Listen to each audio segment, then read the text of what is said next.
मैं पूरा ट्राई करूँगा कि आपके सारे जो भी डाउट्स हैं related to the code beta, contest, hiring and some little bit of the tricks that may help. Code beta कोई हायरिंग प्रोसेस नहीं है मेनली ये तो कोडिंग है, लेकिन इसके थ्रू टीसीएस हायर भी करती है।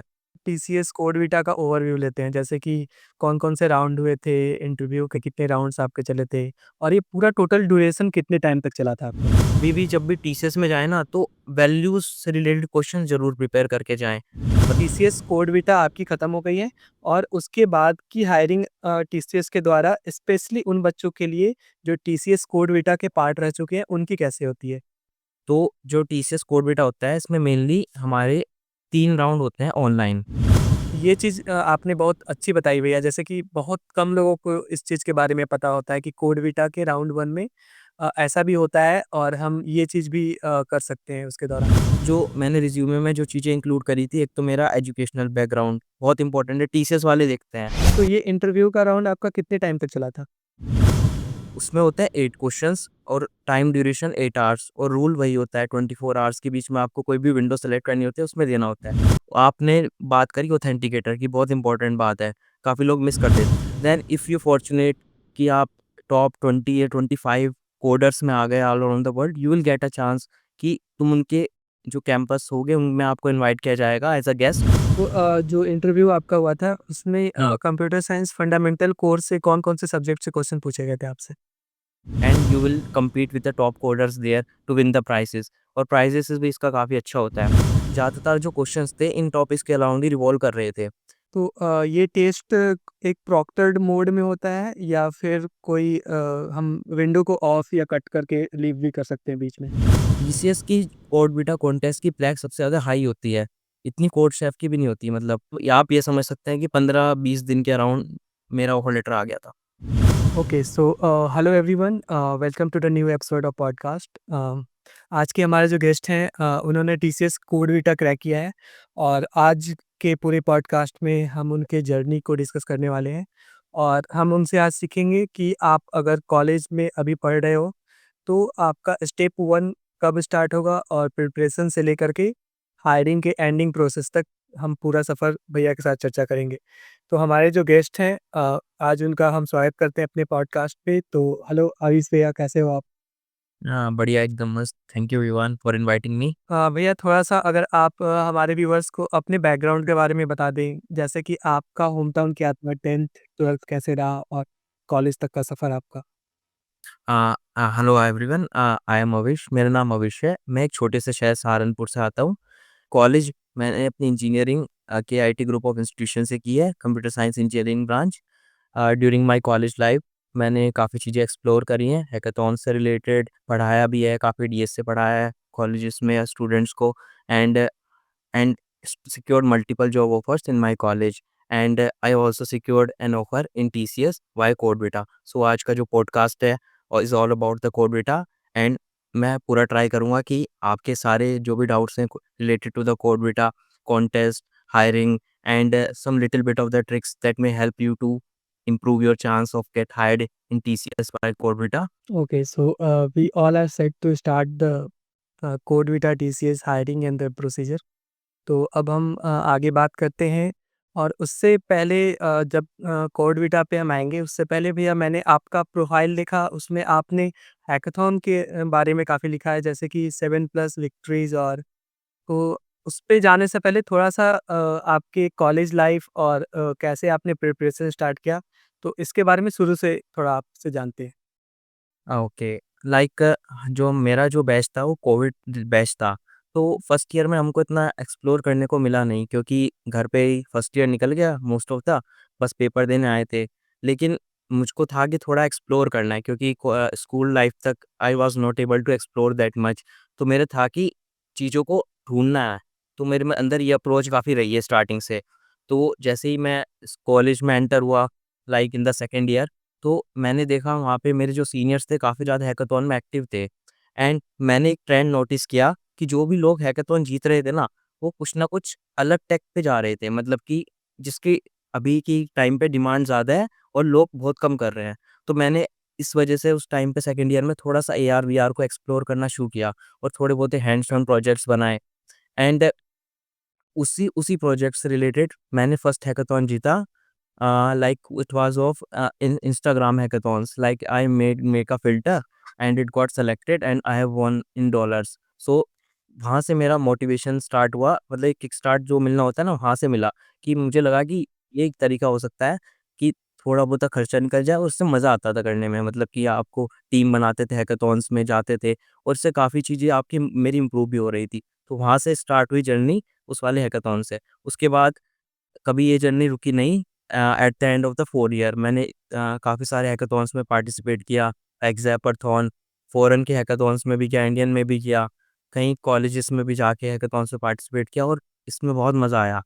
लेकिन जो मुझको जो मैंने आपको क्रक्स में अगर मैं बताऊँ कि हैकाथॉन्स की जो मेरी सक्सेस से रिलेटेड था, तो वो यही था कि एक तो टेक वाली चीज़, कुछ ऐसी आइडिया सोचना जो कि थोड़ा यूनिक हो, और दूसरा ऐसा टेक सेलेक्ट करना जो बहुत कम लोग और जिसकी फ्यूचरिस्टिक टेक, मतलब ऐसा काइंड ऑफ चूज़ करना। एंड मैं आपको सबको भी मतलब मोटिवेट करूँगा कि आप भी सब लोग जो भी हैं सेकंड ईयर में, फर्स्ट ईयर में, सब लोग हैकाथॉन में ज़रूर पार्टिसिपेट करें। इससे आपकी काफ़ी ज़्यादा ग्रूमिंग होती है as a student. Like you come from a small town, लेकिन कसम भी बहुत सारे लोग होते हैं वो हेजिटेट करते हैं बात करने में। लेकिन जब आप हैकाथॉन में पार्टिसिपेट करते हैं तो आप कई बार प्रेजेंटेशन भी देंगे, मतलब टीम से इंटरेक्ट करेंगे, जजेस से इंटरेक्ट करेंगे, तो आपकी जो हेजिटेशंस होती है ना जो बात करने की, वो काफ़ी ज़्यादा इम्प्रूव होती है। और most important thing is networking. Like है in hackathons many many times the recruiters come and some people in the industry like in the tech, you get a chance to interact with them. तो बहुत सबसे important चीज़ वही होती है। And इससे अलग तो अगर आप हैकाथॉन जीत जाते हैं तो आपको प्राइज़ मिलता है, तो आप अपने कॉलेज के खर्चे निकाल सकते हैं आराम से, तो ये बेस्ट चीज़ होती है। तो that's all about my journey. And after that in the 4th year hackathon थोड़ा कम हो गया था, तो प्लेसमेंट पे थोड़ा ज़्यादा ध्यान था। हमारे टाइम पे थोड़ा-सा रिसेशन ज़्यादा था, लेकिन मेरा सेंस कि कंपनी, मतलब उस टाइम पे ऐसा हो रहा था कि कंपनीज़ जो अपनी हायरिंग बार लगा रही थी, वो ज़्यादा लगा रही थी, मतलब 80-90% 10th 12th एंड बीटेक, तो काफ़ी लोगों को चांस कम मिल रहा था प्लेसमेंट में। मेरा फॉर्च्यूनेट था कि मेरे अच्छे नंबर थे 10th 12th और बीटेक हर जगह, तो मैं मोस्ट ऑफ द अच्छी कंपनी से बैठ पा रहा था। इस वजह से मैंने 3 ऑन कैंपस प्लेसमेंट और 2 ऑफ कैंपस निकाल पाया। दैट्स मेरी ओके, जर्नी है। हुँ। ग्रेट भैया। तो आपकी जर्नी काफ़ी इंस्पायरिंग रही है भैया अभी तक, और हमारे व्यूअर्स को भी ये जानकर काफ़ी अच्छा लगेगा कि आज हमारे पॉडकास्ट पे आप आए हो, और कुछ चीज़ें आपसे वो सीखने को और यहाँ से सीख कर ज़रूर जाएँगे।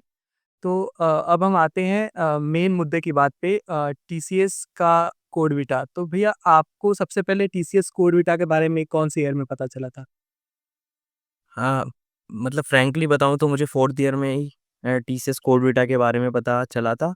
उससे पहले मुझको पता था कि टीसीएस एनक्यूटी के थ्रू हायर करता है, लेकिन 4th ईयर के मतलब means I can tell you in September I guess, हमें मतलब मेल आई थी, कॉलेज से ही आई थी, और 1-2 जगह से और मिला था कि एक कॉन्टेस्ट हो रहा है टीसीएस कोडविटा का।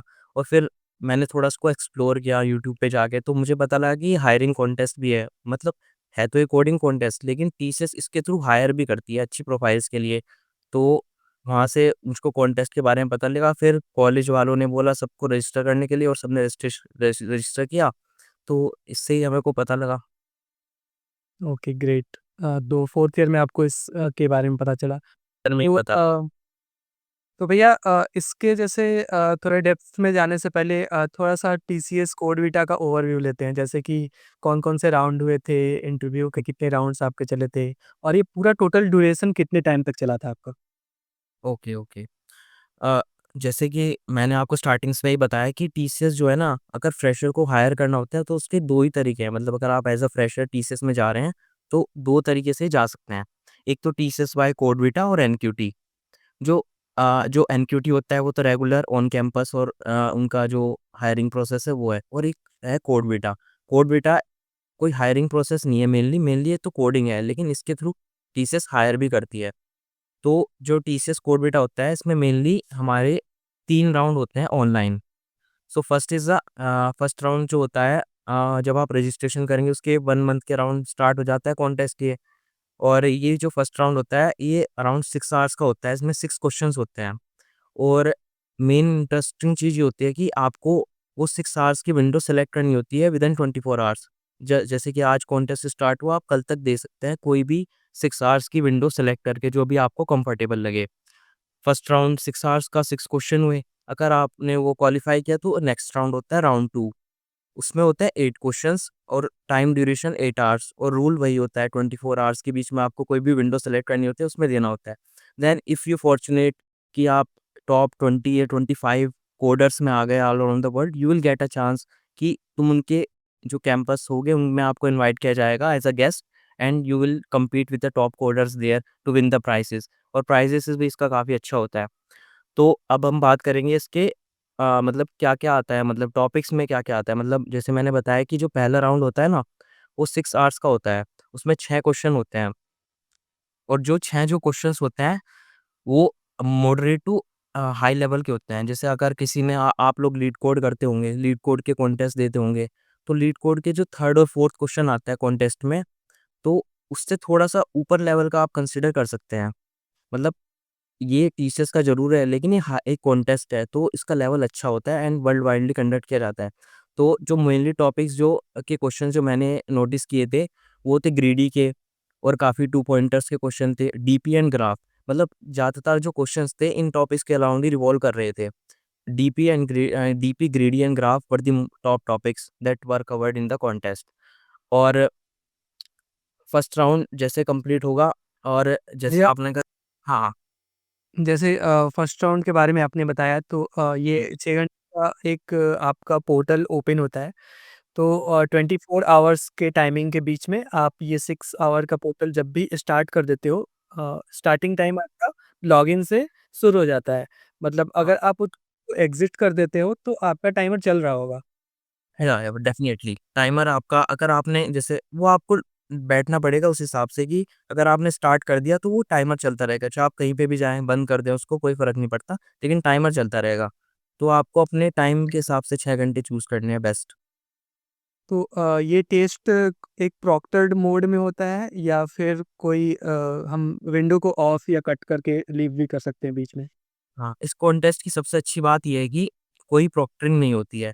कुछ प्रॉक्टरिंग नहीं, आप कहीं से भी मतलब कि अगर आपको क्वेश्चन कहीं पे वो मिल जाए उससे रिलेटेड, आप कहीं से हेल्प भी ले रहे हैं, आप उसको यूज़ कर सकते हैं। लेकिन कंडीशन ये है कि आपको वो मेंशन करना पड़ेगा रेफ़रेंस। अगर आपको कहीं बाहर से मिला है, आउटसोर्स किया आपने कहीं मतलब जीएफजी से, कुछ पार्ट आपको कोड का मिल गया कि मतलब आपने पूरा फंक्शन ना इम्प्लीमेंट करके कुछ फंक्शनैलिटी कॉपी करके लिख दी, लेकिन आपको रेफ़रेंस वहाँ पे देना पड़ेगा। और ये रेफरेंस का तरीका, उनकी एक हैंडबुक आती है कॉन्टेस्ट से पहले, उसमें सब चीज़ें डिटेल लिखी रहती हैं कि कैसे आपको एक्सटर्नल साइट्स का रेफरेंस देना है अगर आपने कुछ भी यूज़ किया है। और मोस्ट इम्पोर्टेंट चीज़ यही है कि अगर आप बाहर की कोई भी चीज़ यूज़ करते हैं, रेफरेंस नहीं लेंगे, तो यहाँ पे फ्लैग लग जाती है। टीसीएस की कोड बीटा कॉन्टेस्ट की फ्लैग सबसे ज़्यादा हाई होती है, इतनी कोड शेफ की भी नहीं होती। मतलब मोस्ट ऑफ द कैंडिडेट्स, मतलब मेरे टाइम पे ऐसा समझ लो कि 1000 लोगों ने अगर कॉन्टेस्ट दिया होगा कोड बीटा, मोस्टली सभी देते हैं, तो 900 लोगों की फ्लैग्स थी। तो मतलब इससे आप हुँ। अंदाज़ा लगा सकते हैं कि प्रोक्टेड नहीं है, लेकिन आप कॉपी पेस्ट नहीं कर सकते। आप अगर कॉपी पेस्ट भी करनी है, आपको बहुत स्मार्टली करना पड़ेगा, वरना तो आपकी गारंटीड फ्लैग लग जाएगी इसमें, कॉन्टेस्ट में। मतलब ये कॉन्टेस्ट कुछ उस तरह से हो गया जैसे आईआईटीज़ की यूनिवर्सिटीज़ में ओपन बुक का पेपर होता है, वहाँ पे प्रोफ़ेसर्स 2 या 3 क्वेश्चंस ही देते हैं और हुँ, उनके पास काफ़ी सफिशिएंट टाइम होता है और उनको बोला जाता है कि आप इंटरनेट का यूज़ करो, जो भी चैट जीपीटी है, जो भी एआई है, आप सब चीज़ का यूज़ करो और आपको बेसिकली उस क्वेश्चन के सॉल्यूशन तक पहुँचने के लिए आपने किन-किन चीज़ों की मदद ली है, कैसे हुँ, आपने हेल्प लिया है, वो सब आपको मेंशन करना पड़ेगा। ओके, तो आपका आप कह रहे हो कि जैसे फ्लैग का जो सिस्टम रहता है, उसमें आपको अगर आप लिख देते हो कि मैंने ये यहाँ से यहाँ लाइन का पार्ट हमने जीएफसी से या फिर कहीं कोई यूनिवर्सिटी के वेबसाइट से उठाया है, हुँ, तो आपका फ्लैग वहाँ पे नहीं आता है। नहीं आता तो है फ्लैग। ये चीज़ आपने बहुत अच्छी बताई भैया, जैसे कि बहुत कम लोगों को इस चीज़ के बारे में पता होता है कि कोडविटा के राउंड 1 में ऐसा भी होता है और हम ये चीज़ भी कर सकते हैं उसके दौरान। एक सवाल और स्टूडेंट का यहाँ पे आता है जैसे कि 2 चीज़ें देखी जाती हैं इसके राउंड 1 में। एक तो इंटरनल टेस्ट केसेस होते हैं, एक एक्सटर्नल टेस्ट केसेस होते हैं। तो जैसे बहुत सारे तो स्टूडेंट्स ऐसे होते हैं जिनका एक्सटर्नल का टेस्ट केसेस पास हो जाते हैं और वो इंटरनल में कहीं न कहीं सफ़र कर रहे होते हैं। तो वो इंटरनल टेस्ट केसेस को पास करने के लिए आपने क्या अप्रोच लिया था या आप कोई सजेशन दें, जिसे वो फ़ॉलो करके उन इंटरनल टेस्ट केसेस को भी पास कर लें? मतलब काफ़ी सारे स्टूडेंट्स को मतलब ये आता है ना कि क्वेश्चंस तो वो समझ जाते हैं, लेकिन वो विदिन टाइम कॉम्प्लेक्सिटी में क्वेश्चन को नहीं कर पाते। मतलब अगर क्वेश्चन में जो कंस्ट्रेंट है वो 10 टू द पावर 7 5 है, तो आपको ऑफिशियली एन log n में सॉल्यूशन देना होगा, लेकिन वो एन स्क्वायर में कर देते हैं। तो उससे पार्शियल टेस्ट केस तो पास हो जाते हैं, लेकिन जो हिडन टेस्ट केस होते हैं वो फेल हो जाते हैं। तो जो मेरा एक्सपीरियंस है रिलेटेड, तो वो तो टाइम कॉम्प्लेक्सिटी का ही है कि आप ट्राई करें कि मोस्ट ऑप्टिमल सॉल्यूशन ही लिखें। डीपी अगर आप रिकर्शन लिख रहे हैं तो उसको कम से कम मेमोराइज़ कर दें, जिससे कि टाइम लिमिट एक्सीड ना आए। तो जो मेरा तो मतलब एक्सपीरियंस यही कहता है कि जब भी ऐसा हिडन टेस्ट केस पास नहीं होते, तो मेन रीज़न तो टीएलई टाइम लिमिट एक्सीड और आपने जो क्वेश्चन है विदिन टाइम कंस्ट्रेंट नहीं हो एग्ज़ीक्यूट हुआ है, इस वजह से ही होता है। बाकी अगर आपने कुछ ओके। कई कई बार ऐसा भी होता है कि आप थोड़ा एज केसेस को स्किप कर देते हैं। तो try to think all around the question and अपने दिमाग में जितने भी एज केस होते हैं वो अब सोच के रखने चाहिए कि आपने सैंपल टेस्ट के मतलब बेसिक एज केस इग्नोर कर दिए। इस केस में भी आपका हिडन टेस्ट केस पास नहीं होंगे। हुँ। तो भैया टीसीएस कोड वीटा की हायरिंग कौन से मंथ में आई थी आपके प्लेसमेंट के टाइम पे? आई थिंक जो हमारे टाइम पे आई थी वो सितंबर और अक्टूबर में आई गेस रजिस्ट्रेशन स्टार्ट हो गए थे एंड दिसंबर में राउंड 1 हुआ था आई गेस, और एंड फिर जनवरी या फेब में राउंड 2 हुआ था। मीन सितंबर में हर साल सितंबर के अराउंड ही शायद रजिस्ट्रेशन स्टार्ट हो जाते हैं कोड बीटा के, एंड देन इन 3 मंथ्स में सब चीज़ें रैप अप हो जाती हैं with all the rounds. Code Vita के भैया रजिस्ट्रेशन में एक चीज़ और आती है कि वो थोड़ा-सा कॉम्प्लेक्स होता है बाकी एग्ज़ाम्स के रजिस्ट्रेशन से, क्योंकि मैंने जहाँ तक देखा है माइक्रोसॉफ्ट ऑथेंटिकेटर करके एक ऐप आती है, शायद उसमें कोई उनका कोड जनरेट हो रहा होता है। तो बहुत बच्चों को ना ये चीज़ समझ में नहीं आती है, अगर आप थोड़ा-सा इसके बारे में क्लैरिफ़ाई कर दें तो अच्छा होगा। हाँ, जैसे कि जो टीसीएस के कोई भी हायरिंग हो रहा है तो उनका जो रजिस्ट्रेशन होता है उसमें काफ़ी लेंदी सा होता है, और सब लोग मतलब ये हमें हमेशा ध्यान रखना चाहिए ना कि टीसीएस में जब भी कुछ डिटेल फिल करें तो उसको ध्यान से भरें, क्योंकि फिर एक बार फिल कर दिया एडिट करना टीसीएस में बड़ा मुश्किल होता है। आपने बात करी ऑथेंटिकेटर की, बहुत इंपॉर्टेंट बात है, काफ़ी लोग मिस कर देते हैं। मतलब जो उनका जिस प्लेटफ़ॉर्म पे वो कोड कराते हैं, उसे आप एक्सेसिव ऑथेंटिकेटर से ही कर सकते हैं। जब आप रजिस्ट्रेशन कर रहे होंगे, तो टीसीएस आपसे एक ऑथेंटिकेटर डाउनलोड कराएगा माइक्रोसॉफ्ट का, और उसी ऑथेंटिकेटर से आप उनके फर्दर जो भी राउंड्स होंगे एंड और जो भी प्रोसीजर होगा, उसके थ्रू ही उनके पोर्टल को एक्सेस कर पाएँगे। तो बहुत लोग क्या करते हैं कॉलेजेस में, वो गलती से वो डाउन डिलीट कर देते हैं। और इस ऑथेंटिकेटर का सीन ये है कि ये आप नहीं सेट कर सकते, ये अगर आपका डिलीट हो गया तो टीसीएस अपनी एंड से ही सेट कर सकता है मैनुअली। तो काफ़ी ज़्यादा मतलब दिक्कत हो जाती है काफ़ी लोगों को। एक मेरा दोस्त था, उसका एग्ज़ाम के टाइम पे मतलब डिलीट हो गया था 1 दिन पहले, तो उसको काफ़ी ज़्यादा प्रॉब्लम फेस करनी पड़ी थी ऑथेंटिकेटर से रिलेटेड। वो तो हमारा जो प्लेसमेंट सेल था उन्होंने मेल किया था तो उसका सेट हो गया था। लेकिन मेरा सजेशन यही रहेगा कि ऑथेंटिकेटर का बहुत ध्यान रखें, कभी भी इसको डिलीट मत कर दें ऐसे रैंडमली, क्योंकि till the start of the hiring and end of the hiring ये बहुत इंपॉर्टेंट है to to access all the जो भी पोर्टल से रिलेटेड एंड कॉन्टेस्ट है उसको एक्सेस करने के लिए। तो कभी भी ऑथेंटिकेटर को डिलीट मत करें, वरना काफ़ी ज़्यादा प्रॉब्लम हो सकती है ड्यूरिंग द कॉन्टेस्ट। और शायद कहीं न कहीं ये टू स्टेप ऑथेंटिकेशन और वेरिफ़िकेशन का एक प्रोसेस भी होता है टीसीएस की तरफ से। और इसमें तो एक चीज़ और मेनली मैं ऐड ऑन करना चाहता हूँ कि जो ईमेल आईडी स्टूडेंट्स बना रहे होते हैं रजिस्ट्रेशन के टाइम पे, तो शायद रजिस्ट्रेशन और हायरिंग के बीच में ना 2 या 3 महीने के शायद ऐसे गैप मिल जाते हैं, अगर मैं गलत नहीं हूँ हुँ। हाँ, हाँ, तो। हाँ, रजिस्ट्रेशन में 2 महीने का गैप तो ये होता है। 2 और 3 महीने का गैप बच्चों को ऐसा लगता है कि ये बहुत लंबा है, तो एप्लीकेशन को अपने फ़ोन में क्यों रखें, इसको अनइंस्टॉल कर देते हैं। वो वहाँ से अनइंस्टॉल करते हैं और सबसे पहली प्रॉब्लम यही आती है कि वो ये भूल जाते हैं कि कौन से मेल आईडी से उन्होंने ऑथेंटिकेटर को डुअल ऑथेंटिकेशन सर्विसेज़ ऑन की थी। क्योंकि जब भी वो लॉगिन करेंगे तो उनके पास वही कोड आएँगी उन्हीं मेल्स पे। एक चीज़ एक चीज़ और थी भैया, जैसे कि राउंड 1 के दौरान अगर कोई लॉग आउट हो जाता है, तो उसके लॉगिन प्रोसेस के लिए भी शायद वो ऑथेंटिकेटर में कोड्स आते हैं जिसके द्वारा ओटीपी शायद माँगता है वहाँ कोड पे। हाँ, मतलब तो ये जो हुँ, हुँ, बोल हाँ, हाँ बताइए। मतलब जो हाँ, मेन जो मतलब जो भी एक्सेस होगा उनका टू स्टेप ऑथेंटिकेशन उस ओथ कोड से ही है। तो अगर वो ओथ कोड गलती से डिलीट हो गया, तो कुछ भी एक्सेस नहीं कर पाओगे। तो मतलब यही है कि उस ओथ कोड का काफ़ी ध्यान रखना है। अगर गलती से डिलीट हो जाए तो इमीडिएटली अपने प्लेसमेंट हेड को रीच करें, वही आपका सेटअप करा सकते हैं दोबारा। क्योंकि ये आप नहीं अपने एंड से सेटअप कर सकते। और ये इम्पोर्टेंट चीज़ बोली कि काफ़ी लोग ईमेल आईडी भूल जाते हैं। तो अपनी पर्सनल ईमेल का होना भी ज़रूरी है। अगर आपका इन केस खो जाता है तो उससे उसकी भी हेल्प चाहिए सेटअप करने में दोबारा से माइक्रोसॉफ्ट ऑथेंटिकेटर। हुँ। तो जैसे कि आपने राउंड 1 के बारे में काफ़ी अच्छे से एक्सप्लेन कर दिया है। तो राउंड 1 के बाद राउंड 2 हुआ था। तो राउंड 1 के कितने दिनों के बाद रिज़ल्ट आ गया था आपका? राउंड 1 के अराउंड 15 डेज़ के अंदर हमारा रिज़ल्ट आ गया था। और मतलब ज जब भी रिज़ल्ट आता है तो टीसीएस मतलब कॉलेज वाइज़ लिस्ट सेंड कर देती है। और आप उनके पोर्टल पे भी जाके देख सकते हैं। मतलब वो ओपन पोर्टल होता है, वहाँ पे जैसे मार्कशीट लगा देते हैं ओपन बोर्ड पे, ऐसे ही एक लिस्ट लग जाती है। कॉलेज वाइज़ आप सर्च करके अपना नाम देख देख सकते हैं। आई थिंक जो टॉप 3000 और 4000 कोडर्स होते हैं फर्स्ट राउंड में, 3000 आई गेस, तो उनको चांस मिलता है राउंड 2 में पार्टिसिपेट करने का। जो भी जिनकी रैंक विदिन 3000 आती है अमंग ऑल द पार्टिसिपेंट्स, वो मूव फॉरवर्ड करते हैं राउंड 2 के लिए। और ये आपको 15 डेज़ के अंदर आई गेस रिज़ल्ट इनका। हाँ, तो एक चीज़ और थी, जैसे कि 6 क्वेश्चन्स टोटल आ रहे होते हैं राउंड 1 में। तो हुँ। ऐसा भी कुछ होता है कि कोई ट्रेंड चल रहा हो जिससे कि 1 क्वेश्चन आप कर लेते हो या 1.5 कर लेते हो तो आपका नाम आ जाता है सेकंड राउंड में। कोई आपका ऐसा एक्सपीरियंस रहा हो तो? हाँ, हाँ। मतलब ऐसा कोई जो क्राइटेरिया ना टीचर्स कहीं लिखते नहीं हैं। लेकिन जो पास्ट के एक्सपीरियंस के हिसाब से जो चीज़ ऑब्ज़र्व करी गई है कि अगर आप 2 क्वेश्चन बना लेते हैं बिना प्लैग के, तो आपका चांस है कि आप राउंड 2 में एंटर कर जाएँगे। डेढ़ भी कर लेंगे तो भी चांस रहता है, लेकिन 2 कर लेंगे तो most probably 99% you will get a chance to be in round 2। ऐसा कुछ फिक्स हुँ। टीसीएस अपनी साइड से नहीं बोलती, लेकिन मोस्ट ऑफ द टाइम ऐसा ही होता है कि आप 2 बना लेंगे तो आप 100% आप सिक्योर है कि मैं तो राउंड 2 में चला जाऊँगा। 2 आप अपना टारगेट रख सकते हैं।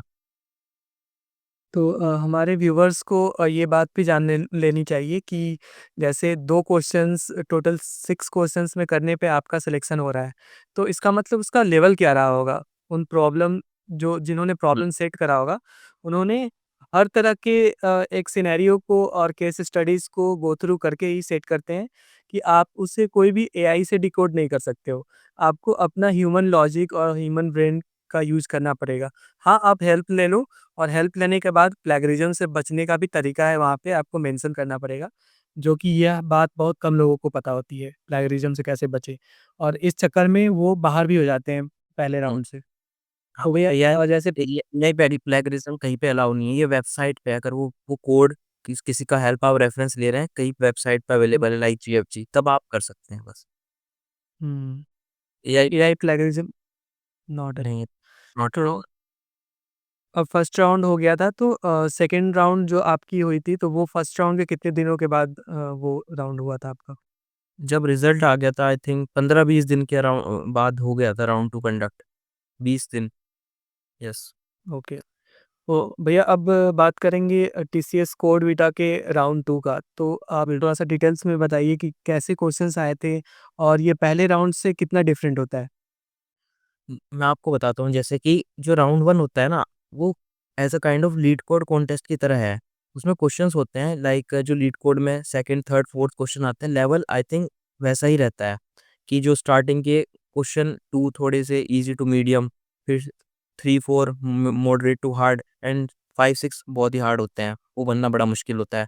तो अगर कोई मीडियोकर कोडर भी होगा ना, मतलब जिसने ठीक-ठाक से लीड कोड किया हुआ होगा और थोड़े कॉन्टेस्ट में एक्टिवली पार्टिसिपेट करता होगा, तो राउंड 1 में 3 क्वेश्चन बना ले जाएगा, अगर उसने ठीक-ठाक उसकी प्रैक्टिस होगी। लेकिन जो राउंड 2 होता है ना, वो काफ़ी ज़्यादा लेंदी राउंड है, मतलब 8 घंटे आप सोच सकते हैं, मतलब एक साथ बैठना बड़ा मुश्किल होता है। कोई कॉन्टेस्ट इतना लंबा नहीं होता। तो सबसे पहले ये आपके टेम्परामेंट को वो चेक करता है, और दूसरा आपकी आप कितनी देर तक बैठ सकते हैं उस प्रॉब्लम पे, कि यहाँ पे गेम स्पीड का नहीं है, यहाँ पे गेम क्वेश्चन को समझने और उसका है, क्योंकि क्वेश्चंस यहाँ पे जो आते हैं ना, 8 क्वेश्चन होते हैं। और जब मैं आपको अपना एक्सपीरियंस बताता हूँ कि मैंने रात के 8 बजे कॉन्टेस्ट देना स्टार्ट किया था, और मुझको पहला क्वेश्चन बनाने में 2 घंटा लग गया था। क्योंकि वो क्वेश्चन ऐसा था, उसमें जो ग्राफ के जो वहाँ पे ग्राफ की बीएफएस लग रही थी, लेकिन वो बीएफएस इतने बड़ी कहानी के बाद स्टार्ट हुई थी लगनी। तो वो कहानी डिकोड करने में इतना टाइम लग गया था कि कि मुझको 2 घंटा लग गया उस पहले कोड को बनाने में। तो आप ये तो भूल जाएँ कि आप क्वेश्चन एकदम से बना देंगे। क्वेश्चन्स बहुत ही लेंथी होंगे सेकंड राउंड में। आपको टाइम इन्वे जितना 8 घंटा अगर दिया है ना, तो आपको 7 घंटे इन्वेस्ट करने ही पड़ेंगे, तभी आप क्वेश्चन बना पाएँगे कोडविटा में। उन्होंने ऐसे नहीं दिया वो 8 घंटे कि फ्री में कि वो बैठे हैं ऐसे कर लेंगे। आपको डेडिकेटली इन्वेस्ट करने पड़ेंगे, तभी बना पाएँगे। और जो सेकंड राउंड का जो लेवल होता है, वो पहले से काफ़ी ज़्यादा टफ होता है। क्वेश्चन भी लेंथी होते हैं, टॉपिक्स फर्स्ट राउंड में more like greedy two pointers होते हैं, लेकिन यहाँ पे जो क्वेश्चंस शिफ्ट हो जाते हैं towards DP and graph, mostly questions.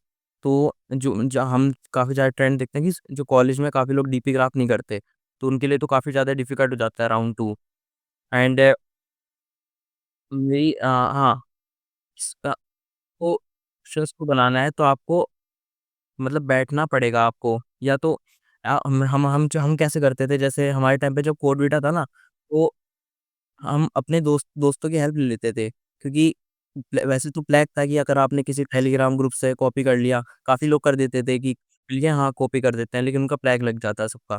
तो मैं और मेरा दोस्त पहले हम दोनों अपना करते थे कि ये क्वेश्चंस बना लेते हैं, और फिर मैं उसकी हेल्प करता था। लेकिन अगर आपका कोई ऐसा ट्रू अच्छा फ्रेंड है, आप उसके साथ बैठ के कर सकते हैं, लेकिन कोई अच्छा फ्रेंड ही आपके साथ कर पाएगा। लेकिन फ्लैग का मतलब कि टेलीग्राम ग्रुप से कॉपी करने की कोशिश तो मत करें, क्योंकि वो तो फ्लैग लगनी है फिर तो। और एक बाकी क्वेश्चन भैया यहाँ पे तो एक और सवाल यहाँ पे मेरा ये था कि जैसे क्वेश्चंस जो बच्चे प्रैक्टिस करते हैं वो मेनली 2-3 प्लेटफ़ॉर्म या 4 प्लेटफ़ॉर्म होते हैं। सबसे हुँ, पहला हुँ। लीड कोड काफ़ी फ़ेमस प्लेटफ़ॉर्म है। उसके बाद कोडसेफ पे करते हैं और कुछ जो सीपी एंथुसियास्टिक पर्सनैलिटी वाले बच्चे होते हैं वो कोड फोर्सेस और ऐड कोडर की तरफ जाते हैं। तो जो क्वेश्चंस फर्स्ट राउंड में आए थे और जो सेकंड राउंड में आए थे, तो हुँ। उनमें क्या सीपी के क्वेश्चंस जो कि हेवीली मैथमेटिकल अप्रोच और एल्गोरिथम जो कि अ, जो मैथ्स से रिलेटेड एल्गोरिथम है, उस पे बेस्ड थे या डायरेक्टली जो लीड कोड के प्रॉब्लम्स होते हैं उसी को स्टोरी के रूप में दिया हुआ था और उसे डिकोड करना था। तो ये कैसे प्रॉब्लम आए थे उसमें? आप कोड फोर्सेस तो में जो क्वेश्चन आते हैं वो मैथमेटिकल होते हैं, लेकिन जो कोडविटा में थे वो इतने मैथमेटिकली नहीं थे, मतलब बिट वाले क्वेश्चन नहीं थे इतने। लेकिन क्वेश्चंस जो कोड फोर्सेस लेवल के ही थे, मतलब वहाँ पे जो डीपी ग्राफ के क्वेश्चंस आते हैं अपार्ट फ्रॉम द मैथ्स, उनका लेवल सेकंड राउंड में ऑलमोस्ट लाइक अ मतलब कोड ही था। अ, अगर आप कोड फोर्सेस के रेटिंग पे बता दें कि 1500 1600 कैसे कौन से रेटिंग के क्वेश्चंस आपको लगे कि इस रेटिंग के क्वेश्चंस जो बच्चे कर रहे हैं प्रैक्टिस वो इजीली क्रैक कर सकते हैं इसे? ठीक है, ठीक है। राउंड 1 आप गेस कर सकते हैं कि 1400 से 1600, 1700 के आसपास रेटिंग। जो लास्ट क्वेश्चन होता है वो माइट बी टफ कि वो 2000 के पास ही जा सकता है, लेकिन मोस्टली क्वेश्चन इसी रेंज में होंगे। लेकिन जो राउंड 2 होगा, वो 1800 के आसपास के रेटिंग्स के सारे क्वेश्चन होते हैं। लेकिन ऐसा नहीं है कि आप नहीं पाएँगे, अगर आप टाइम इन्वेस्ट करेंगे तो और आप मॉडरेट भी कोड करते होंगे, लेकिन आप टाइम इन्वेस्ट करेंगे, क्योंकि वो टाइम बहुत देते हैं 8 घंटे। टाइम की आपके पास कोई दिक्कत नहीं है, लेकिन अगर आप टाइम यूटिलाइज़ करेंगे वाइज़ली उस कॉन्टेस्ट में, तो आप पक्का बना पाएँगे, अगर आप मॉडरेट कोडर भी हैं। ऐसा नहीं है कि आप अगर को स्पेशलिस्ट को और को कैंडिडेट मास्टर हैं तभी बना पाएँगे, ऐसा नहीं है। आप मॉडरेट भी हैं, और लेकिन आप डेडिकेटली टाइम इन्वेस्ट करके क्वेश्चन को समझें, तो आप भी बना पाएँगे। बेसिकली ये राउंड्स में इतने टाइम इसलिए भी दे रहे होते हैं कि आपको अगर कोई कॉन्सेप्ट्स या कोई एल्गोरिथम नहीं आती है तो आप जाओ उसे सीखो और उसे इम्प्लीमेंट करो और मुझे लगता है कि क्वेश्चंस ज़्यादातर रियल वर्ल्ड के प्रॉब्लम्स के अराउंड ही फ्रेम करके उसमें आ रहे होते हैं कॉन्टेस्ट के अंदर हाँ, जिससे कि आपको एक हम्म, जिससे आपको एक आइडिया भी लग जाता है कि हम अगर इंडस्ट्री लेवल पे काम करेंगे तो प्रॉब्लम्स को अप्रोच करने का हमारा टेम्परामेंट क्या होगा हमारे इंट्यूशंस कैसे होंगे उस प्रॉब्लम को लेकर के तो हाँ। राउंड 2 के प्रॉब्लम्स ये बिल्कुल सही कहा विवान ने कि जो क्वेश्चंस होते हैं ना, वो ऐसे डिज़ाइन किए जाते हैं जो रियल वर्ल्ड प्रॉब्लम्स होता है। अगर कोई ऐसा नेटवर्किंग का जो रियल वर्ल्ड सिनेरियो वो डिज़ाइन करके ग्राफ का क्वेश्चन बना देंगे वो लोग। बाकी ऐसे ही कंप्यूटर नेटवर्क्स के काफ़ी सारे टॉपिक्स से रिलेटेड क्वेश्चंस बना देंगे। एट द एंड उनमें लग रहा होगा डीएफएस, बीएफएस, ग्राफ, डीपी, लेकिन वो आपको डिकोड करने में थोड़ा टाइम लग जाएगा। तो वो ये क्वेश्चन इसी चीज़ को टेस्ट करता है कि आपके पास सारे रिसोर्सेज़ हैं, आप उसको आपको समझ नहीं आ रहा तो ढूँढें और एक्सप्लोर करें, लेकिन आपको टाइम बहुत है, आप क्वेश्चन बनाइए बस। तो मेन तो उसका ये है। आपने सबसे इम्पोर्टेंट बात जो यहाँ पे बताई मुझे ये लगती है कि आपने जो बताया कि कोई अगर आपका फ्रेंड है, जो या तो आपका जो कोडिंग का जो आपका ग्रुप है, अगर आप उस ग्रुप में साथ में बैठ कर के क्वेश्चंस को डिकोड करते हो, तो आप शायद सॉल्यूशंस तक जल्दी पहुँच जाओगे। और आप सिंपली प्लेगरिज्म से भी बच जाओगे, जो कि टेलीग्राम के बहुत सारे ग्रुप्स ऐसे होते हैं, जो पैसे लेकर के कोड बेच रहे होते हैं। तो हमें तो सबसे पहले उनसे बचना चाहिए टीसीएस कोडविटा जैसे बड़े एग्ज़ाम में। क्योंकि आपने बताया कि इसका फ्लैग का सिस्टम काफ़ी ही टफ होता है और वो आपको ईज़िली डिटेक्ट कर लेगा। तो ये बात आपने बहुत अच्छा बताया। तो जो सेकंड राउंड का हुआ था तो उसका रिज़ल्ट कितने दिनों के बाद आया था आपका? Second round I guess 20 to 25 days के बाद हमारा रिज़ल्ट आ गया था, राउंड 2 का, with the certificate. Like round 2 के बाद बस ग्रैंड फिनाले बचता है इनका, जो ऑनलाइन का पार्ट है। जो लोग की रैंक विदिन 20 आती है, मेरी रैंक अराउंड शायद 300 400 के आसपास आई थी, तो मेरा तो क्वालीफाई नहीं हुआ था ग्रैंड फिनाले में। जो टॉप 20 कोडर्स होते हैं मतलब वर्ल्ड में, जिनको उनके प्रीमाइसेस पे बुलाया जाता है ऑफलाइन कोडिंग के लिए, तो उनका वो फाइनल राउंड होता है और राउंड 2 का रिज़ल्ट 25 डेज़ बाद आ गया था। ओके। तो ये जो ऑफ़लाइन राउंड होता है, जो ग्रैंड फिनाले होता है, वो इंडिया के अंदर ही कंडक्ट होता है या इंडिया के आउटसाइड कंडक्ट होता है? नहीं, इंडिया के अंदर आई गेस मुंबई में होता है। मुंबई में कंडक्ट किया जाता है और ये भी 6 आवर्स का कॉन्टेस्ट ही होता है। इसमें 6 क्वेश्चन होते हैं और टॉप 3 कोडर्स को ही प्राइज़ेज़ मिलते हैं। प्राइज़ेज़ भी काफ़ी ज़्यादा बड़े होते हैं, वो $20,000 के अराउंड। हुँ। ये एक तो पूरा प्रोसेस काफ़ी लंबा है, तो एक तो सबसे बड़ी बात है कि इसमें पेशेंस आपको होना चाहिए, कि आप रिज़ल्ट आने तक आप वेट कर सको और दूसरी चीज़ कि आपको तुरंत लर्निंग वाले वैसे स्ट्रैटेजिक थिंकिंग के साथ आपको जाना पड़ेगा। ये सोच के मत जाइए कि आपने हाँ, डीएसए पूरा कंप्लीट नहीं किया है या कुछ टॉपिक्स आपको नहीं आते हैं, तो आप इस फॉर्म को फिल अप ही ना करो। आपको बेसिक पार्टिसिपेशन के लिए जाना चाहिए और अगर आप कोई टॉपिक नहीं आ रहा है, वहाँ पे सवाल नहीं बन रहा है, अपने दोस्त और ग्रुप्स में उनको आप डिस्कशन करो और उसको डिकोड करो। टीसीएस कोडविता चाहती ही यही है स्टूडेंट से कि आप ना उसके सॉल्यूशन तक पहुँचो, आप डिस्कशन करो, पूरा ओपन बुक सिस्टम है, इंटरनेट का हेल्प लो, आप सॉल्यूशन तक आखिरी पहुँचो। तो जैसे कोडविटा टीसीएस इस पे हायरिंग भी हो रही होती है शायद, अगर आप कुछ जानते हो तो बताइए इसके बारे में? हाँ, टीसीएस मेनली तो जो है ना वो कोडिंग कॉन्टेस्ट ही है, मतलब जैसे कोड शेफ पे, कोड फोर्सेस पे होते हैं, वैसे तो कोडिंग कॉन्टेस्ट ही है, लेकिन टीसीएस इसके थ्रू हायर भी कर दिया है। मतलब जो टीसीएस के जो अच्छे रोल्स के हायर थे लाइक डिजिटल, वो उसने कोडविटा के थ्रू ही स्टार्ट किए थे हायरिंग। तो अगर आप टीसीएस में अपना करियर देख रहे हैं, तो best way to get into the 1 TCS. Second के लिए हाँ, 1 सेकंड के लिए आपको रोकना चाहूँगा भैया। टीसीएस एनक्यूटी भी एक एग्ज़ाम होता है, तो एनक्यूटी में बेसिकली 3 लेवल्स होते हैं, निंजा, डिजिटल और प्राइम। निंजा 3 लाख के आसपास की सैलरी समथिंग दे रहा होता है और डिजिटल 5 लाख 6 लाख्स के अराउंड और 9 और उससे अबव के जो सैलरीज़ होते हैं वो प्राइम वाले कोडर्स जो होते हैं उनके लिए होता है। तो उसमें बेसिकली 1 राउंड होता है, उसके बाद फिर इंटरव्यू होता है और एक जो राउंड होता है उसमें 2 सेक्शंस एप्टी के होते हैं और 2 क्वेश्चंस रहते हैं उसमें कोडिंग के। उसके बाद उनका टेक्निकल और मैनेजरियल राउंड होता है। तो ये तो प्रॉपर हायरिंग हो गई टीसीएस की, जिस पे 3 कैटेगरी में क्लासिफाई होता है। तो अगर कोई टीसीएस कोडविटा दे रहा है, तो उसका मोटिव क्या होना चाहिए? जैसे एक तो सबसे अच्छी मोटिव है कि उनकी रैंकिंग पता चलेगी वर्ल्ड लेवल पे, कि जैसे आपके अंडर 500 रैंकिंग थी पूरे वर्ल्ड वर्ल्ड लेवल पे, तो हुँ, आप एक अच्छे स्टैंड करते हो पूरे वर्ल्ड में कि yes you are a good coder और आप बहुत लोगों से काफ़ी अच्छे हो। दूसरी चीज़ बेनिफिट लोगों को ये भी मिलती है कि टीसीएस इसके बेसिस पे अपनी हायरिंग भी लॉन्च करती है, जो कि स्पेशली टीसीएस कोर वीटा के लिए होती है। तो एक सवाल हम हायरिंग के ऊपर जाने से पहले आपसे ये पूछूँगा कि टीसीएस एनक्यूटी से टीसीएस कोड वीटा का प्रोफाइल अलग कैसे होता है? देखो, प्रोफाइल में मतलब टीसीएस 2 तरीके से हायर करती है, एनक्यूटी, कोडविटा। प्रोफाइल में कोई डिफरेंस नहीं है। प्रोफाइल एनक्यूटी से भी वही ऑफर करती है टीसीएस, कोडविटा से भी, क्योंकि फ्रेशर्स के लिए ऐसा कोई डिफरेंशिएट प्रोफाइल नहीं है टीसीएस में। लेकिन अगर आप कोडविटा के थ्रू हायर हो रहे हैं टीसीएस में, तो आपको कुछ एडवांटेजेस मिल सकते हैं। क्योंकि जैसे कि अगर आपका प्रोफाइल गलती से टीसीएस कोडविटा से निंजा होती है, तो आपको अपॉर्च्युनिटी मिलेगी जॉइन करने से पहले अपग्रेड करने की। ये एक इंटरव्यू होगा, आपको अगर आप वो क्लियर कर लेते हो आपका अपग्रेड, तो ये चांस सिर्फ़ कोडविटा वालों को मिलता है। और दूसरी चीज़ ये है कि जो टीसीएस के अंदर मैनेजमेंट्स होते हैं, वो प्रेफ़र करते हैं the candidates with the CodeVita, क्योंकि आपको चांस है कि अगर आपने कोरबेटा के थ्रू हायर हुए हैं, कि आपको चांस है कि प्रोजेक्ट्स अच्छा मिल सकते हैं। और most important thing, if you hired by Corbeta, कि आपकी जॉइनिंग थोड़ी जल्दी आएगी बाकी लोगों से। लाइक मैं अपने कॉलेज में बता दूं कि जो कोरबेटा की जॉइनिंग थी, वो अराउंड मतलब कॉलेज खत्म होने के बाद आ गई थी, लेकिन एनक्यूटी की जॉइनिंग अभी भी आ रही है, मतलब अभी भी स्टार्ट हुई है जैन से आना। तो आपको 6-7 महीने ऑनबोर्डिंग जल्दी हो जाएगी if you hired by Corbeta. Means अगर आप कोडविटा से हायर होते हैं ना, तो टीसीएस उसको प्रायोरिटी हायरिंग में कंसीडर करता है अपनी। तो जो जब जब प्रायोरिटी प्रायोरिटी इंस्टीट्यूट की ऑनबोर्डिंग हो रही होगी ना, तो कोडविटा की ऑनबोर्डिंग भी उसके साथ ही होगी।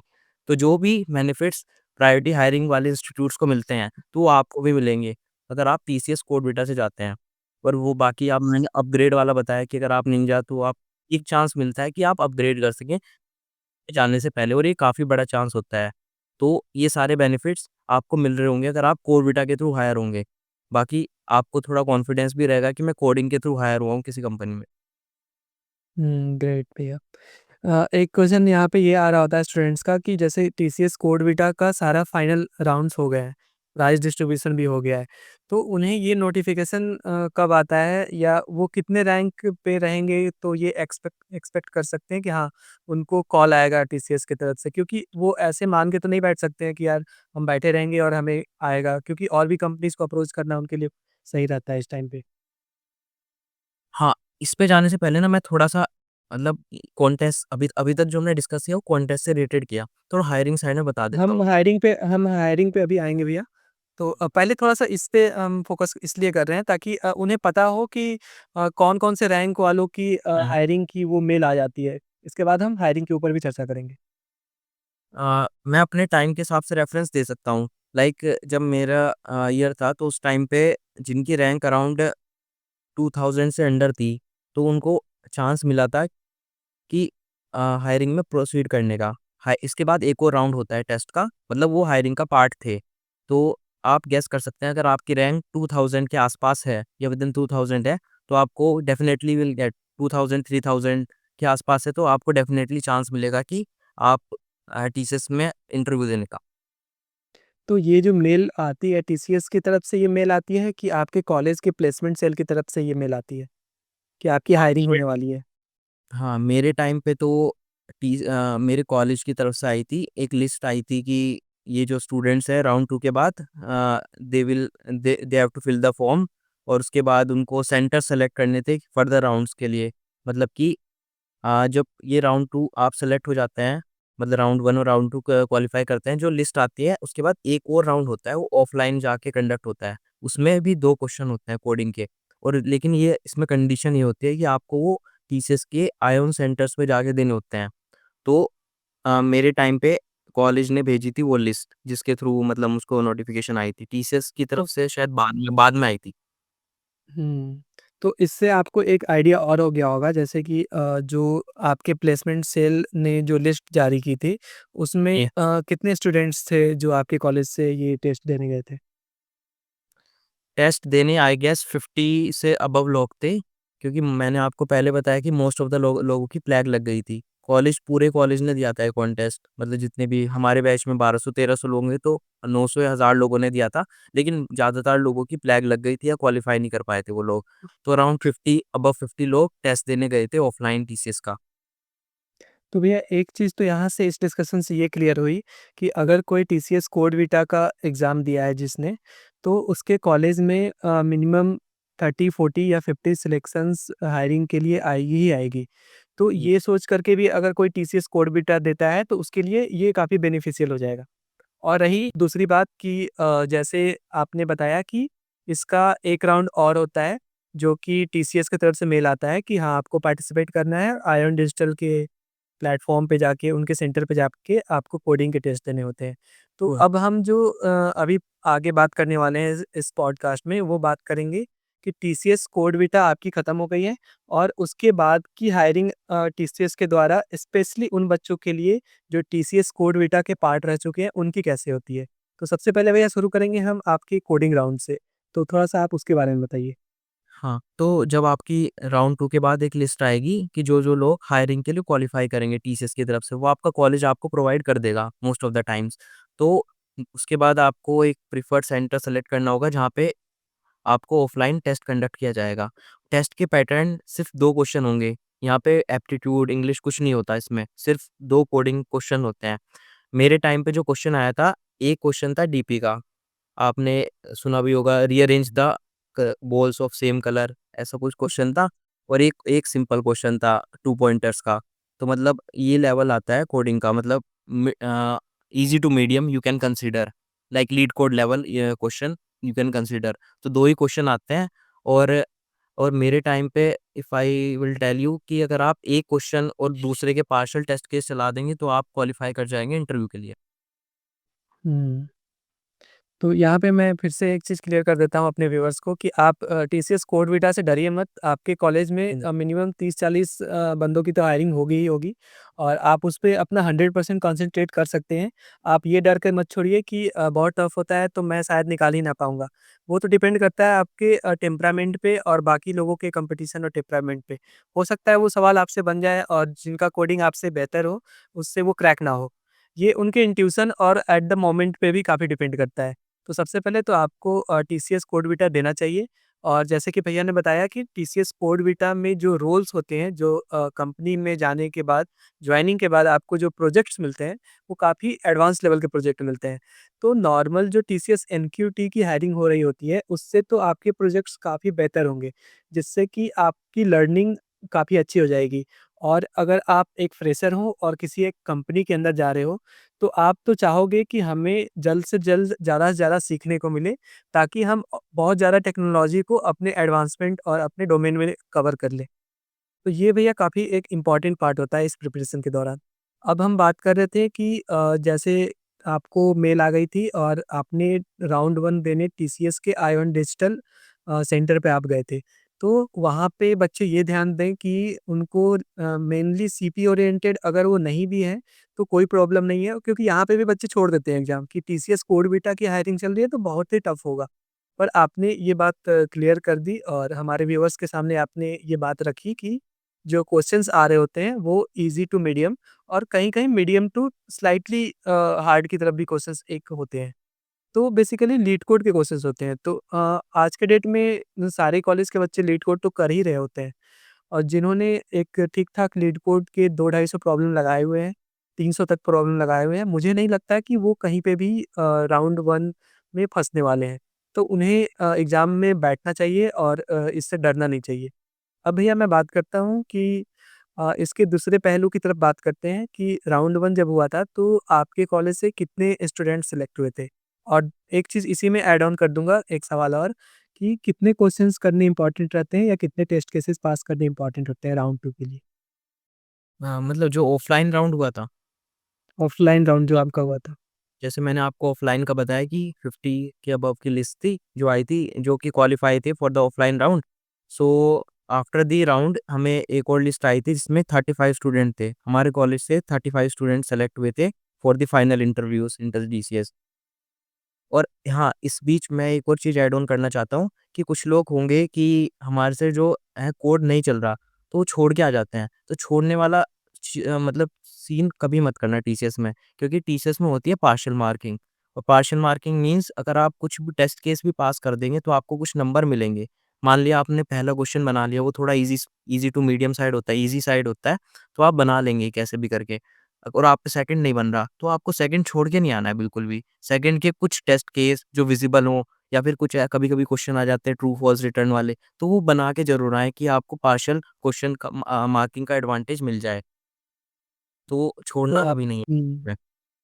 ये आपने इन्फॉर्मेशन काफ़ी अच्छी दी है कि पार्शियल मार्किंग होती है टीसीएस कोडविटा की जो ऑफ़लाइन हायरिंग आईओन डिजिटल पे सेंटर्स पे जो होती है कोडिंग ग्राउंड उनमें और टीसीएस कोडविटा में भी वो पार्शियल मार्किंग कर रहे होते हैं। तो हमें क्वेश्चंस को स्किप नहीं करना चाहिए या छोड़ना नहीं चाहिए। बेसिकली हम काफ़ी हद तक हमें ये प्रयास करना चाहिए कि ज़्यादा से ज़्यादा टेस्ट केसेस पास कर दें, उस पर्टिकुलर क्वेश्चंस के लिए। तो आपके कितने क्वेश्चंस हो गए थे जिससे कि आप राउंड 2 में गए थे?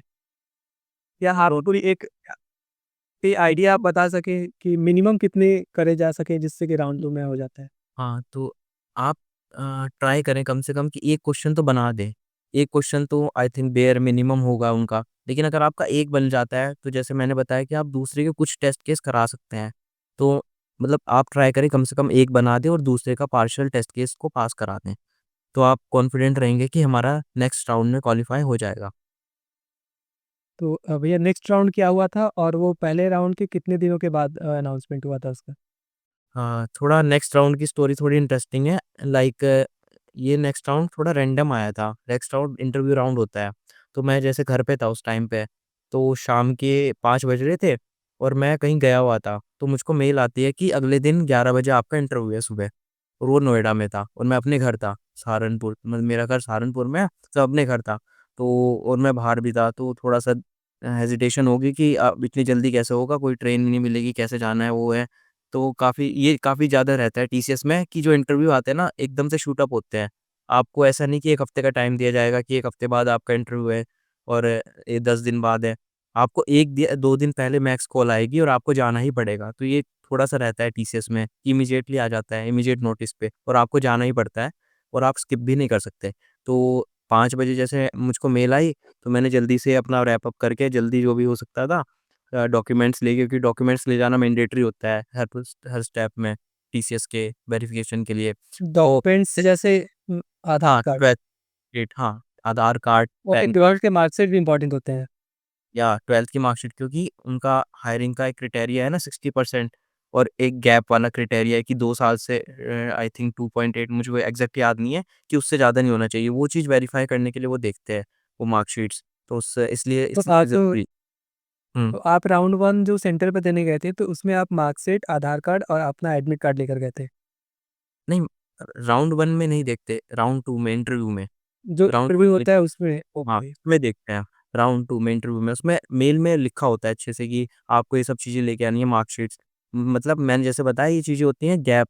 अगर आपका उनका जो हायरिंग का कुछ क्राइटेरिया है कि एक तो परसेंटेज मार्क्स और एक गैप, कि उस पर्टिकुलर थ्रेशोल्ड से ज़्यादा नहीं होना चाहिए। तो उसको चेक करने के लिए वो मंगवाते हैं। बाकी फिर सुबह को मैं, मतलब रात को ट्रेन पकड़ी तो पहुँच गया रात को 10-11 बजे, और सुबह को मेरा इंटरव्यू था। इंटरव्यू स्टार्ट होने से पहले जो ये बेसिक इनका डॉक्यूमेंट वेरिफिकेशन होता है, जो 12th के मार्क्स एंड गैप एक्सेट्रा और रजिस्ट्रेशन फॉर द इंटरव्यू, ये सब हुआ सुबह को। उसके बाद आई गेस मेरा इंटरव्यू शेड्यूल हुआ 12:30 बजे। तो इंटरव्यू इंटरव्यू में, मतलब टीसीएस का जो ऑफिशियल कहते हैं, वो 3 राउंड बोले जाता है कि एक होगा हमारा टेक्निकल राउंड, एक मैनेजरल और एक एचआर। लेकिन मोस्ट ऑफ द केसेस में होता ये है कि आपके एक पैनल होगा और वहाँ पे 3 लोग बैठे होंगे, मतलब तीनों इंटरव्यू एक साथ हो जाते हैं। क्योंकि इन कंपनीज़ में इतने सारे इंटरव्यूज़ कंडक्ट होते हैं, तो टाइम को बचाने के लिए मोस्ट ऑफ द केसेस में मैंने देखा है, ऐसा ही होता है। लेकिन चीज़ें वेरी कर सकती है अकॉर्डिंग टू दैट। तो उसके मतलब एक इंटरव्यू था, उसमें एक पैनल में 3 लोग थे। मतलब एक एक टेक्निकल बंदा होगा, एक मैनेजर होगा, एक एचआर होगा। ठीक। तो आप जैसे इंटरव्यू के डे पे आप वहाँ पे पहुँचे तो टोटल इंटरव्यूज़ कितने हुए थे उसके दौरान? अलग-अलग हुआ था एचआर, टेक्निकल 1, टेक्निकल 2 या एक ही पैनल में सारे लोग बैठे हुए थे? हाँ, जैसे मैंने बताया, मेरे मेरे वाले केस में एक में ही हो गया था, लेकिन टीसीएस में चीज़ें ना वैरी करती हैं। लेकिन मैंने जो मोस्ट ऑफ द केसेस में देखा है ना, कि एक ही पैनल होता है और 3 लोग उसमें बैठे होते हैं, टेक्निकल भी, एचआर भी और मैनेजर भी, तो तीनों एक साथ हो जाते हैं round, most of the cases में। लेकिन आपके केस में ना हो, ये डिपेंड करता है, मतलब टीसीएस में ऐसा लिखा नहीं है कहीं पे। तो ये इंटरव्यू का राउंड आपका कितने टाइम तक चला था? मेरा इंटरव्यू अराउंड 55 मिनट्स चला था, और जैसे उसमें हुँ, उसमें तो क्वेश्चंस टेक्निकल और एचआर और मैनेजरियल तीनों पूछे गए होंगे। हाँ, देखो, जो स्टार्ट होता है, जो एक स्टैंडर्ड हायरिंग में जो टीचर्स की होता है कि स्टार्ट करेंगे वो टेक्निकल से, 25-30 मिनट टेक्निकल पूछते हैं। फिर उनका आता है, मतलब ये स्टैंडर्ड है, वेरी कर सकता है, मतलब मोस्ट ऑफ द केसेस में ऐसे होता है। फिर 10 to 15 मिनट्स वो वैल्यूज और रिलेटेड क्वेश्चंस पूछेंगे, बैकग्राउंड रिलेटेड क्वेश्चंस पूछेंगे, मतलब ट्रिकी थोड़े से। फिर लास्ट में 3 और 4 HR क्वेश्चंस पूछते हैं। तो ये एक काइंड ऑफ हायरिंग पैटर्न आप बोल सकते हैं कि फर्स्ट टेक्निकल पे जाएंगे, then little bit of values and integrity questions, then they will ask the HR questions. तो ये एक ओवरऑल पैटर्न ऊपर ऊपर से हम कह सकते हैं रहता है TCS का। तो जो इंटरव्यू आपका हुआ था उसमें कंप्यूटर साइंस फंडामेंटल कोर्स से कौन-कौन से सब्जेक्ट से क्वेश्चन पूछे गए थे आपसे? देखो, मैं हमेशा ये बोलता हूँ कि जैसे अगर आप एज़ अ फ्रेशर किसी भी कंपनी में जा रहे हैं, तो आपको सबसे इम्पोर्टेंट जो सीए कंप्यूटर फंडामेंटल सब्जेक्ट है, वो है अपना डीबीएमएस और सीक्वल। क्योंकि एज़ अ इंजीनियर आपका डेली डीबी से इंटरेक्शन रहेगा, डीबी से रिलेटेड टास्क रहते हैं, तो कंपनीज़ एक्सपेक्ट करते हैं कि आपको डीबी पे अच्छी कमांड होनी चाहिए, आपको सीक्वल लिखनी आनी चाहिए। तो आप किसी apart from the TCS also अगर आप किसी भी कंपनी में जा रहे हैं, तो आपसे गारंटीड है सीक्वल की क्वेरी और डीबीएमएस पूछेंगे ही पूछेंगे। तो DBMS I will keep at the top, then उसके बाद ऑपरेटिंग सिस्टम और कंप्यूटर नेटवर्क। मतलब मेरे एक्सपीरियंस के हिसाब से फ्रेशर से कुछ-कुछ कंपनीज़ ही पूछती है, जैसे सिस्को, लेकिन बाकी कंपनीज़ में रेयरली चांस है कि वो आपसे कंप्यूटर नेटवर्क्स पूछेंगे। लेकिन DBMS guaranteed they will ask one or two SQL queries, concept of the DBMS normalization and other things, indexing etcetera पूछ सकते हैं आप, थ्योरेटिकल भी। तो ये जो थ्योरेटिकल क्वेश्चंस आते हैं वो क्या यूनिवर्सिटी लेवल के ही होते हैं या फिर गेट लेवल में भी पहुँच जाते हैं वो? जैसे कितना डेप्थ होता है ये पूछना चाहता हूँ मैं? अगर हम कोर कांसेप्ट की बात करें, तो जैसे मैंने बताया नॉर्मलाइजेशन, कीज़, तो मतलब जो ये मतलब कॉलेज लेवल क्वेश्चंस होते हैं जो हम कॉलेज में पढ़ते हैं उसके अराउंड ही होते हैं। लेकिन कभी जो सीक्वल क्वेरीज़ लिखने के लिए देते हैं, उसके लिए तुम्हें थोड़ा-सा अलग से प्रैक्टिस करनी होती है, क्योंकि कॉलेजेस में इतनी प्रैक्टिस नहीं कराते सीक्वल की। तो मेरे टाइम पे मैं तो लीड कोड पे ही प्रैक्टिस करता था सीक्वल की भी। तो मुझको काफ़ी ज़्यादा अच्छा हैंड्स ऑन था, और मैंने जितने भी इंटरव्यूज़ दिए हैं, 10 से अबव दिए हैं, सब में सीक्वल क्वेरी लिखवाई ही गई है। तो मैं जो भी यहाँ हमारे जो व्यूअर्स हैं, मैं उनको बताना चाहता हूँ कि अगर आप एज़ अ फ्रेशर किसी भी इंटरव्यू के लिए प्रिपेयर कर रहे हैं, तो अपनी सीक्वल को बिल्कुल सॉलिड रखें। एट द पॉइंट कि आप क्वेरी लिख पाएँ, आपको अंडरस्टैंडिंग हो जॉइन की, ट्रंकेट की, डिलीट की और सब क्वेरी लिखनी आती हो, आपको जॉइन्स अच्छे से अंडरस्टैंड हो, कीज़ की अच्छे से नॉलेज हो। क्योंकि this is the basic criteria of every company, कोई भी हो अपार्ट फ्रॉम द टीसीएस।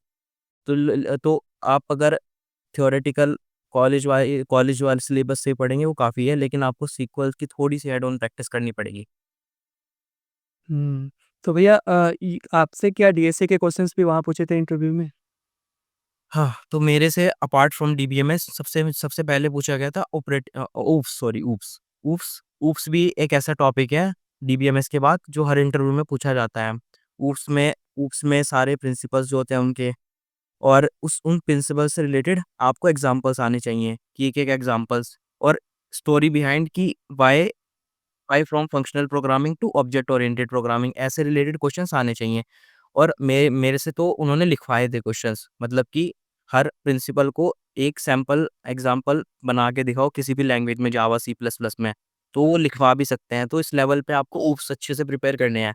और बात आती है डीएसए की, तो टीसीएस में ना इतना मतलब जो इंटरव्यूअर होते हैं इतने डीप क्वेश्चन नहीं पूछते कि आपको डीपी का क्वेश्चन दे दिया, ग्राफ का क्वेश्चन दे दिया। वो पूछ सकते हैं ग्राफ का क्वेश्चन, लेकिन वो थ्योरेटिकली पूछेंगे कि आपसे बेलमन फोर्ड थ्योरेटिकल पूछ ली कि कितनी एल्गोरिथम होती हैं ग्राफ की। मेरे से पूछा गया था कि आपको कितनी एल्गोरिथम आती है ग्राफ की? मैंने बोल दिया बीएफएस आती है, डीएफएस, बेलमन फोर्ड ये सब, और फिर उनकी टाइम कॉम्प्लेक्सिटी उन्होंने ओरली पूछ ली। तो वो इतना जैसे आप सोच रहे हो कि डीपी का क्वेश्चन लिखवाने ऐसे नहीं करूँगी most of the time TCS में।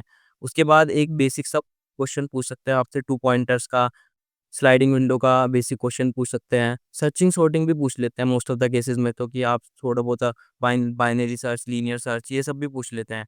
तो आप मतलब जो जो इन जनरल हाँ, हुँ। मतलब जो कि इन आप जनरल क्वेश्चंस होते हैं जो इन जनरल क्वेश्चंस होते हैं, बेसिकली डीएसए के वही वो पूछ रहे थे और जो फेमस फेमस एल्गोरिथम है, उसे एक बार गो थ्रू कर लें तो इंटरव्यू को अच्छे से क्रैक किया जा सकता है। अब हम हाँ, आते हैं मैनेजेरियल राउंड के बारे में भैया। तो मैनेजेरियल राउंड में आपसे प्रोजेक्ट्स के बारे में सवाल पूछे गए होंगे। तो रिज़्यूमे से थोड़ा-सा अगर मैं आपसे पूछूँ कि आपने टीसीएस कोड वीटा के लिए रिज़्यूमे कैसे बिल्ड किया था? तो क्या आप थोड़ा-सा अपना शेयर कर सकते हैं? हाँ, रिज़्यूमे में मतलब कि सबसे इम्पोर्टेंट है कि अपना रिज़्यूमे ना थोड़ा क्लीन रखना चाहिए, कि ऐसा नहीं कि बहुत ज़्यादा पिक्चर वाली चीज़ें आ रही हों। Resume clean and up to the mark होना चाहिए, एटीएस फ्रेंडली।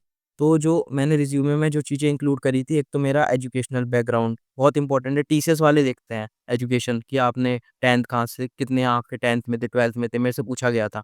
और बाकी आपका कॉलेज का कौन-सा है, उसके बाद आपकी टेक्निकल स्किल्स आ गई, उसके बाद आपके अगर आपने कोई इंटर्नशिप की है तो आप एक्सपीरियंस में लिख सकते हैं। उसके बाद सबसे इम्पोर्टेंट चीज़ है प्रोजेक्ट्स, प्रोजेक्ट्स तो मस्ट हैं कि आपने 1-2 प्रोजेक्ट्स आपको रिज़्यूमे में लिखने ही हैं। उसके बाद आप अपने अचीवमेंट्स लिख सकते हैं। जैसे मेरे केस में ऐसा था, मेरे ना अचीवमेंट्स बहुत सारे थे, तो मेरा most of the section achievements पे भर गया था कि हैकाथॉन्स हो गए और कोडिंग कॉन्टेस्ट मैंने जीते हुए थे, तो मैं मेरा उसमें काफ़ी अचीवमेंट्स अगर आपके हैं, तो आप वो भी लिख सकते हैं, उससे इंटरव्यू पे काफ़ी अच्छा इंप्रेशन जाता है। और आप उसके अलावा सर्टिफ़िकेशंस, तो यही 5 चीज़ें होती हैं, एजुकेशन, आपका प्रोजेक्ट, आपकी skill set and achievements if you have, and you can also mention voluntary experience if you have participated or conducted any kind of hackathons in college or be the part as an anchor, ये सब चीज़ें भी आप mention कर सकते हैं। और मुझे जहाँ तक लगता है कि मैनेजरियल क्वेश्चंस और जो टेक्निकल क्वेश्चंस हो जाते हैं, उसी के अराउंड में अगर आप थोड़ा-सा अपना एक्स्ट्रा करिकुलर एक्टिविटीज़ और जो आपने वॉलंटियर एक्सपीरियंस के बारे में बताया और थोड़े बहुत इंटर्नशिप के एक्सपीरियंस को डालते हैं, तो आपका जो इंटरव्यूअर के साथ कन्वर्सेशन होता है, वो थोड़ा-सा इंटरेस्टिंग हो जाता है और ये ज़्यादा वैसा टेक्निकल टेक्निकल साउंड नहीं करता है और आपको बोलने का भी मौका मिलेगा, आपको एक्सप्लेन करने का मौका मिलेगा। और अगर आप चीज़ें कम वहाँ लिखते हो तो फिर तो वहाँ वहीं पे इंटरव्यूअर आपसे अपने हिसाब से क्वेश्चंस और अपने फेवरेट टॉपिक्स ही पूछेगा जो कि शायद आपको कहीं न कहीं प्रॉब्लम में डाल सकती है। तो आपने बहुत अच्छी एक ये बात बताई कि आपके सारे एक्सपीरियंस को वहाँ मेंशन कर दो। आपके अचीवमेंट्स काफ़ी मैटर करते हैं वहाँ पे डिस्कशन के लिए। और दूसरी चीज़ आपने बताया कि 10th का भी मार्क्स, 12th का भी मार्क्स वहाँ पे पूछते हैं और रिज़्यूमे में डालना वो भी काफ़ी इम्पोर्टेंट हो रहा होता है। एचआर के क्वेश्चंस भैया क्या पूछे गए थे आपसे? मतलब कि हाँ, इसके बाद जो टीसीएस का इंटरव्यू के सबसे इम्पोर्टेंट क्वेश्चन आते हैं उनके वैल्यूज़ के क्वेश्चन्स जो ओज़ टीसीएस वैल्यूज़।